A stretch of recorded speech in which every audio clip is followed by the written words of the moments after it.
మౌలిక వసతులు కల్పనతో మౌలికంగా ఉండే ట్యాక్సీలు వసూలు చేస్తూ నిజామాబాద్ నగరపాలక సంస్థ మరింత అభివృద్ధి చెందాల్సింది. కానీ అధికారుల అలసత్వం, దానికి తోడు నాయకుల నిర్లక్ష్యం వల్లనే నిజామాబాద్ నగరపాలక సంస్థలో ట్యాక్సీల వసూల్లో అలసత్వంతో అభివృద్ధికి కుంటుపడిందనే చెప్పొచ్చు. నిజామాబాద్ నగరపాలక సంస్థలో ప్రధానంగా ట్యాక్సీలు వసూళ్ల రూపంలో ఉన్న అధికారులు పూర్తి స్థాయిలో ట్యాక్సీలు వసూలు చేయకపోవడంతోనే పూర్తిగా అలసత్వం వహిస్తున్నారని తెల్లమవుతుంది. మొత్తంగా నిజామాబాద్ నగరంలో పలు కమర్షియల్ భవనాలు ఉన్నాయి.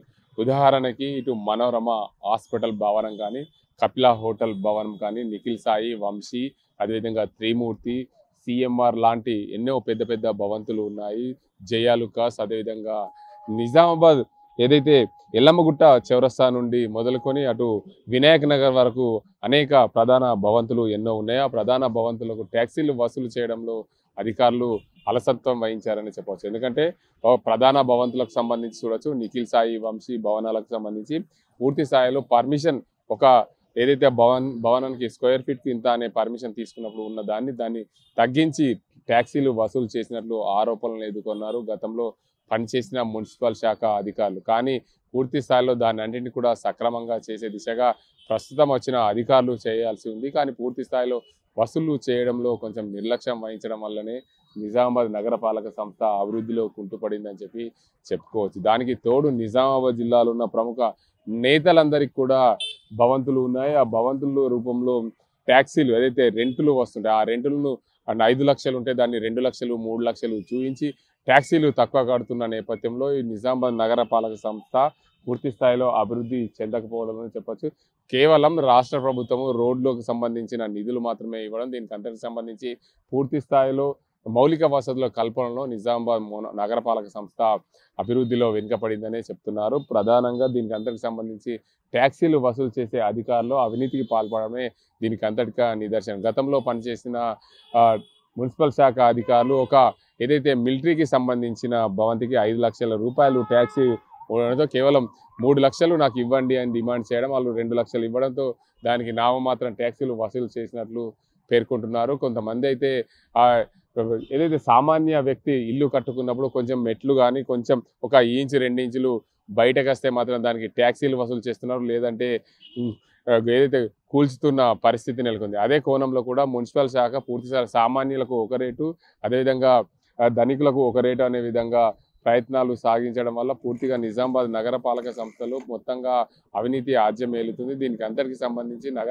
నగరపాలక సంస్థలో పనిచేస్తున్న మున్సిపల్ శాఖ అధికారులు ఏదైతే రెవెన్యూకు సంబంధించిన అధికారులు పూర్తి స్థాయిలో ట్యాక్సీలు వసూలు చేయకపోవడమే ప్రధాన కారణమని, దానివల్లనే నిజామాబాద్ నగరపాలక సంస్థ అభివృద్ధి చెందడం లేదనే చెప్తున్నారు నిజామాబాద్ నగరంలో ఉన్న పలువురు ప్రజలు.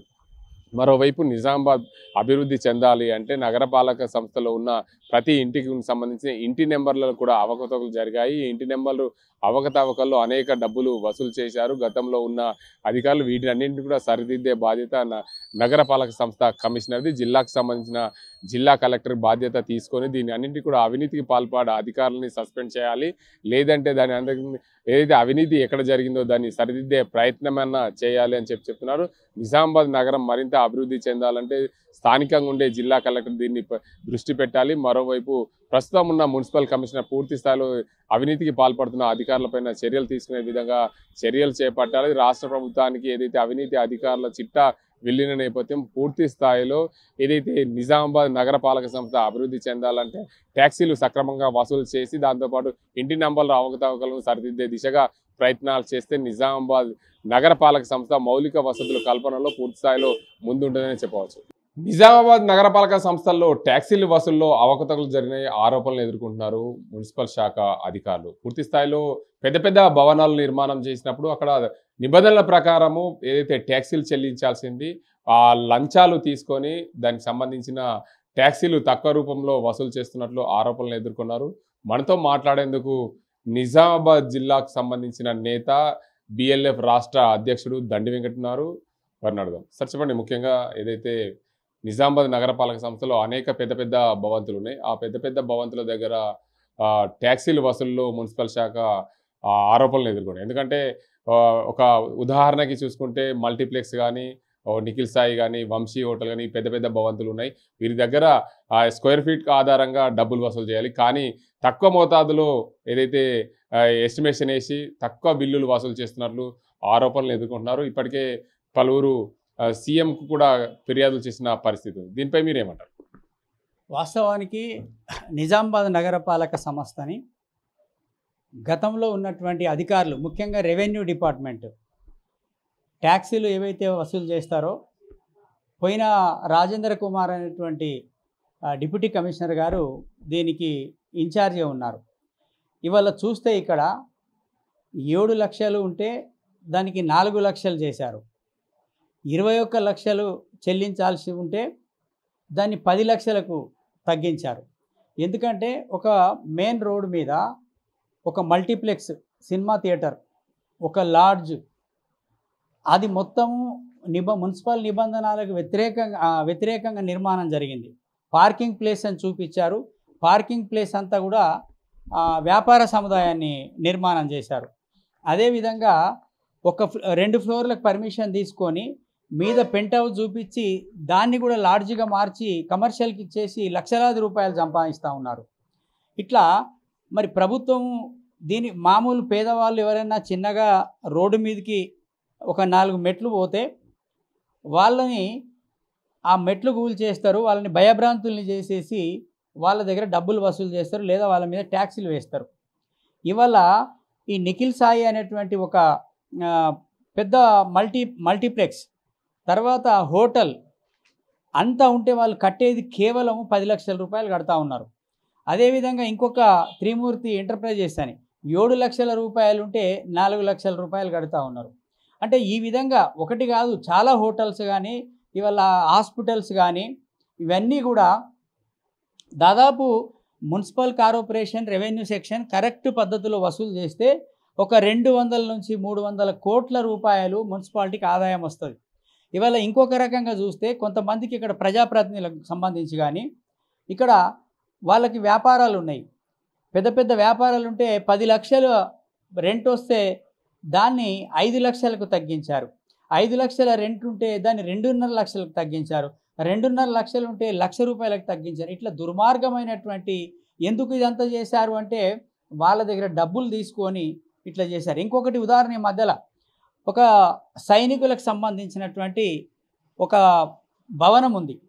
వాళ్ళకి వాటికి సంబంధించినటువంటి ట్యాక్సులు కానీ మిగతా వాటికి చట్ట ప్రకారంగా వాళ్ళకి మినహాయింపు ఉంటుంది అనేది మరి ఒక చట్టం ఉంది.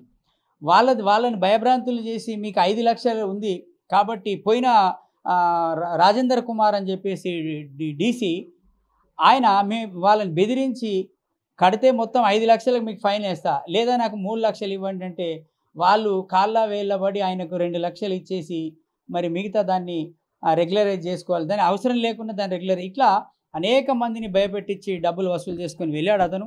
ఇప్పుడు కొత్తగా వచ్చినటువంటి ఆయన కూడా అదే పనిలో ఉన్నాడు. అతను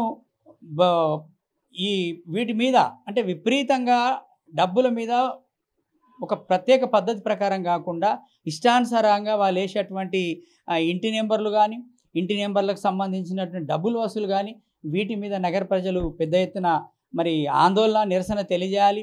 నేను ఇదే విషయంలో మేము బహుజన్ లెఫ్ట్ పార్టీగా ఒక లెటర్ పెట్టాం మున్సిపల్ కార్పొరేషన్కి, ఇన్ఫర్మేషన్ యాక్ట్ కింద లెటర్ పెట్టి కొన్ని హోటల్స్ పేర్లు చెప్పాం. నిఖిల్ సాయి, తర్వాత కపిల్ హోటల్, తర్వాత కొన్ని హాస్పిటల్స్లో మనోరమ లాంటి హాస్పిటల్స్, కొన్ని అటు మాలపల్లి ఏరియాలో కొన్ని హాస్పిటల్స్, ఈ మన హాస్పిటల్స్ అండ్ హోటల్స్, ఇవి చెప్తే ఎంత దుర్మార్గమైన సమాచారం ఇచ్చాడు రాజేంద్ర కుమార్ అంటే గతంలో పోయిన ఆయన. ఈ పేర్లతో అంటే మేము ఇంటి నెంబర్ కాకుండా పేర్లు పెట్టాం. పేర్లు పెడితే ఆ పేరు అంత పెద్ద నిజామాబాద్ నగరంలో పెద్దగా ప్రముఖమైనటువంటి వ్యాపార హోటల్స్ లాడ్జీలకి పేర్లు పెట్టాము. మీరు ఇంటి నెంబర్ ఇవ్వలేదు కాబట్టి ఇంటి నెంబర్ ఇస్తే వాటి వివరాలు ఇస్తాం, ఈ పేర్లతోని ఎలాంటి ట్యాక్సీలు లేవని చెప్పేసి సమాధానం ఇచ్చారు. అంటే ఇంత దుర్మార్గమైనటువంటి మున్సిపల్ వ్యవస్థని ప్రక్షాళన చేయాలా అధికారులు, ముఖ్యంగా జిల్లా కలెక్టర్ గారు, కమిషనర్ గారు, ప్రస్తుతం ఉన్న కమిషనర్ గారు వీటన్నిటి మీద వెరిఫికేషన్ చేస్తున్నారు. కానీ కమిషనర్ గారు ఒక్కరి యొక్క బాధ్యత సరిపోదు. కమిషనర్ గారు ఇప్పుడు నిజామాబాద్కి వచ్చినటువంటి కొత్తగా వచ్చినటువంటి దిలీప్ కుమార్ గారు ఈ మొత్తం ఏదైతే గతంలో చేసి ఈ 20 లక్షలు 10 లక్షలు ఉన్నటువంటి ఏవైతే ట్యాక్సీలు ఉన్నాయో ట్యాక్సీలు తగ్గించే ప్రయత్నం చేశారో వాటిని ఏదైతే లంచాలు తీసుకొని ఇవన్నీ తగ్గించారో వాటిని అన్నిటి కూడా రీఅసెస్మెంట్ చేస్తూ ఉన్నారు. ఆ కమిషనర్ గారికి మనం ధన్యవాదాలు చెప్పాల్సిన అవసరం ఉంది. అయితే ఒక్క కమిషనర్ గారితో ఇది సరిపోదు. ఒక నిజాయితీగా కలిగినటువంటి కొంతమంది అధికారుల్ని మున్సిపాలిటీకి సంబంధం లేకుండా కొంతమంది బయట నుంచి రెవెన్యూకి సంబంధించినటువంటి అధికారులను తీసుకొచ్చి ఈ మొత్తం 1 సంవత్సర కాలం పాటు దీన్ని మొత్తం డోర్ టు డోర్ ప్రక్షాళన చేయాలి. డోర్స్ ఎన్ని డోర్స్ ఉన్నాయి అంటే ఎన్ని డోర్ నెంబర్స్ ఉన్నాయి, వీటికి ఎంత వస్తుంది నిధులు. ఎందుకంటే ఇవాళ నిజామాబాద్ మున్సిపల్ కార్పొరేషన్కి సంబంధించిన సిబ్బంది, అవుట్సోర్సింగ్ సిబ్బంది, నిజామాబాద్ అభివృద్ధి కేవలము నిజామాబాద్ నగర ప్రజలు పైసా జమ చేసి తమ రెక్కల కష్టం ద్వారా చెల్లిస్తున్నటువంటి ట్యాక్సీలపై నిజామాబాద్ అభివృద్ధి చెందుతుంది. ఇప్పుడు కేంద్రం నుంచి కానీ రాష్ట్రం నుంచి కానీ గ్రాంట్లు రావట్లేదు నిజామాబాద్ మున్సిపల్ కార్పొరేషన్కి. వచ్చిన ఏదో కొన్ని రోడ్లకు ఆ రోడ్లలో కూడా ఆ కాంట్రాక్టర్ల నుంచి వచ్చే మరి పర్సెంటేజ్ల కోసమే పోతుంది తప్ప నిజామాబాద్ మౌలిక సదుపాయాల పరిష్కారానికి నిజామాబాద్ ప్రజల డబ్బులు మాత్రమే మరి ఉపయోగపడుతున్నాయి. కాబట్టి జిల్లా కలెక్టర్ గారు ముఖ్యంగా ఈ మున్సిపల్ శాఖకి ముఖ్యమంత్రి గారు మరి దీనికి బాధ్యత ఉన్నారు కాబట్టి ముఖ్యమంత్రి గారే దీన్ని స్వయంగా వారి యొక్క పేషి నుంచి మరి సంబంధిత అధికారులు దీన్ని పరిశీలన చేసి మానిటరింగ్ చేయాలని చెప్పేసి రాష్ట్ర ప్రభుత్వానికి విజ్ఞప్తి చేస్తాం. ప్రధానంగా చెప్పండి, ఇటీవల కాలంలో చాలామంది కొందరు ప్రముఖులు రాష్ట్ర ముఖ్యమంత్రి రేవంత్ రెడ్డికి ఫిర్యాదు చేసినట్టు తెలిసింది. అసలు ఎందుకోసం ఫిర్యాదు చేశారంటారు అధికారులపై?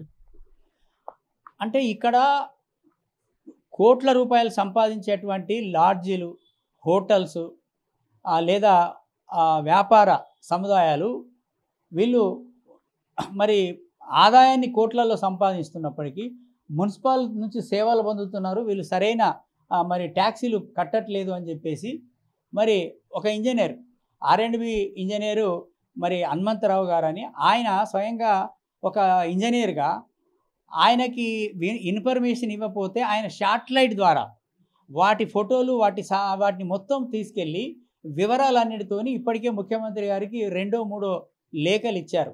కోర్టులో కూడా కేసు వేశారు. కోర్టులో కేసు వేయడం మూలంగా ఈ 21 లక్ష ఇవ్వాల్సిన దాంట్లో 10 లక్షలు అన్న కోర్టు డైరెక్షన్ మూలంగా 10 లక్షలు కట్టారు. అంటే ఇంత అన్యాయం ఎంతమంది ఎవరికి తెలుస్తుంది? మనమేమో ప్రజలకి అసలు మున్సిపల్ కార్పొరేషన్లో జరిగేటువంటి 100 కోట్ల రూపాయల మీద అసలు ఉండదు. ఎన్ని రకాల ఆదాయాలు ఉంటాయి మున్సిపాలిటీకి? ప్రైవేట్ హాస్పిటల్స్ నుంచి ఆదాయం వస్తుంది, రకరకాల అడ్వర్టైజ్మెంట్ బోర్డింగ్స్ ద్వారా అడ్వర్టైజ్మెంట్ వస్తుంది, మరి రకరకాల పర్మిషన్ల ద్వారా ఆదాయం వస్తుంది. మరి ఇవాళ బిల్డర్స్ సంబంధించినటువంటి టౌన్ ప్లానింగ్కి సంబంధించింది అయితే ఇది ఎవరికి అంతుపట్టని అది ఒక దేవరహస్యం.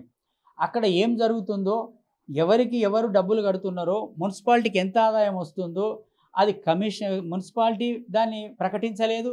దానికి సంబంధించిన ఏం జరుగుతుందో కూడా ప్రజలకు తెలియదు. కాబట్టి ఈ ముఖ్యంగా నిజామాబాద్ నగరంలో బిల్డర్స్ ఎవరైతే ఉన్నారో ఆ బిల్డర్స్ నుంచి రావాల్సినంత ఆదాయం మున్సిపాలిటీకి వస్తలేదా అనేది కూడా జిల్లా కలెక్టర్ గారు దాని మీద ఒక కమిటీ వేయాలి, దాన్ని పరిశీలన చేయాలి. అందులో రాకపోతే ఎవరైతే ఏదైతే మా నిబంధనల ప్రకారం మున్సిపాలిటీకి చెల్లించకపోతే వాళ్ళందరి లైసెన్సులు రద్దు చేయాలి, వాళ్ళ మీద క్రిమినల్ కేసులు పెట్టాలి, వారి డబ్బులు వాళ్ళ నుంచి రాబట్టాలని చెప్పేసి డిమాండ్ చేస్తాం. మొత్తానికి చూసుకోవచ్చు, నిజామాబాద్ నగరపాలక సంస్థ అభివృద్ధి చెందాలంటే ట్యాక్సీల రూపంలో వచ్చే డబ్బుతోనే ఇక్కడ అభివృద్ధి చేయాలి. కానీ పెద్ద భవంతుల వాళ్ళు ట్యాక్సీలు కట్టకపోవడం, నామమాత్రం ట్యాక్సీలు వసూలు చేసిన గతంలో ఉన్న డిప్యూటీ కమిషనర్ ఎవరైతే రెవెన్యూకి సంబంధించిన అధికారులో ఆ అధికారి పూర్తి స్థాయిలో అక్రమాలకు పాల్పడాలనే ఆరోపణల నేపథ్యంలో అతన్ని బదిలీ చేశారు. పూర్తిగా ఇప్పుడు వచ్చిన అధికారి కూడా అదే వ్యవహరించడం వల్ల నిజామాబాద్ నగరపాలక సంస్థ అభివృద్ధిలో కుంటుపడుతుంది. జిల్లాకు సంబంధించిన జిల్లా కలెక్టర్ దీనిపైన దృష్టి పెట్టాలి. రాష్ట్ర ప్రభుత్వము ఇప్పటికే వీటిపైన కూడా నిఘా పెట్టింది. ఎందుకంటే రాష్ట్ర ప్రభుత్వానికి ఫిర్యాదు అందిన నేపథ్యంలో మరికొంత నిజాయితీపరులైన అధికారులను ఇక్కడికి తీసుకొచ్చే రెవెన్యూ వసూలు చేస్తే నిజామాబాద్ నగరపాలక సంస్థ మరింత అభివృద్ధి చెందుతుందని చెప్తున్నారు. ఇది ఇక్కడ పరిస్థితి. సాజింతో గంగారెడ్డి, RTV, నిజామాబాద్. తెలుగులో న్యూస్ కి ఫాస్టెస్ట్ యాప్ ఇప్పుడు టోటల్లీ న్యూ అవతార్లో జస్ట్ 5 సెకండ్స్ లో కంప్లీట్ న్యూస్, సోషల్ మీడియాలో ట్రెండ్స్ కి one stop solution, live TV app, voice search option తో ఇప్పుడే డౌన్లోడ్ చేయండి లేదా అప్డేట్ అయిపోండి. యాప్ లింక్ డిస్క్రిప్షన్ లో ఉంది.